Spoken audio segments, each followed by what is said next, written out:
Mas lumawak pa ang bahagi ng lumang bayan ng Pantabangan sa Nueva Ecija ang lumitaw dahil sa patuloy na pagbaba ng antas ng tubig ng dam.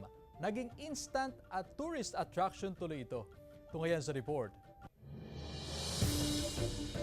Nagawang magbisa ng Diocese of San Jose Nueva Ecija sa ibabaw ng pinalubog na bayan ng Pantabangan sa patuloy na pagbaba ng antas ng tubig ng dam na negative 42 meters sa normal high water level nito. Mas malaking bahagi ang lumitaw sa mga guho ng dating simbahan, sementeryo at munisipyo ng Pantabangan. Nasilayan din maging ang dating bantayog ni Gat Jose Rizal. 1970s nang sadyang palubungin ang bayan para sa konstruksyon ng dam.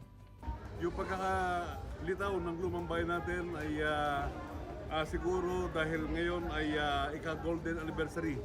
Nagsimula na itong dayuhin ng mga bisita, maging ng mga dating nakatira sa lumang bayan ng Pantabangan. Pinapayagan ng pagbisita hanggang alas 12 ng tanghali dahil delikado raw ang alon sa hapon. Oportunidad ito sa ilang bangkero. Maganda rin gito. Babalitaan namin itong Pantabangan at napapanood sa news. Pagkakataon na namin pasyalan to. Basically, yung cruise na nakalubog, ngayon ay nakalutang na. Ayon naman sa Local Tourism Office, ito na ika-6 na pagkakataong lumitaw ang lumang bayan, huli noong 2020.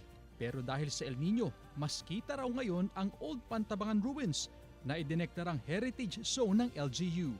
Ang lumang bayan po ng Pantabangan ay idineklara ng aming sangguniang bayan na mag-iisang heritage zone. So pagka heritage zone po kasi, kailangan natin protektahan ito para ito ay makita pa ng mga susunod na henerasyon.